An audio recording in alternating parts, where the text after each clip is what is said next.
পৃথিবীর অনেক কিছুই রিপ্লেসেবল, তবে কিছু কিছু সম্পর্ক, কিছু কিছু অনুভব আজীবন ইরিপ্লেসেবল। যেমন ধরেন, আপনি বেকার থাকাকালীন যে বন্ধুটি নিজের সীমিত পকেট মানি থেকেও আপনার শূন্য পকেটের দিকে তাকিয়ে চায়ের বিলটা দিয়ে দিত, তার কোনো রিপ্লেসমেন্ট হয় না। আপনার সেই প্রেমিক কিংবা প্রেমিকাটি যে আপনার দারিদ্রতা, সংগ্রাম এবং অনিশ্চয়তা জেনেও আপনার হাতটি ছাড়ে নাই, তার কোনো রিপ্লেসমেন্ট হয় না।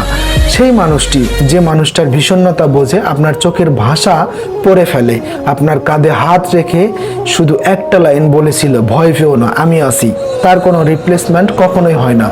কেউ ছিল আপনার মা বাবা ছাড়াও যে আপনাকে বুঝতো, নিঃশব্দে পাশে দাঁড়াতো, রাত জেগে আপনার সমস্যার কথা শুনতো, তাকে কোনো কিছুর সাথে মেলানো যায় না।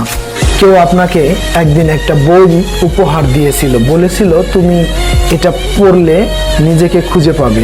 আপনি হারিয়ে গিয়েছিলেন বইয়ের পাতায় আর তার কথায়। এমন সম্পর্ক এক জীবন একেবারেই আসে, এটা দ্বিতীয়বার আসে না। আর সেই মানুষ, যে মানুষ আপনার জীবনে সবচেয়ে অন্ধকার দিনে কারো না থাকার সময়ও শুধু পাশে এসে দাঁড়িয়েছিল, সেই হয়তো একজন মানুষ রূপে ফেরেশতা।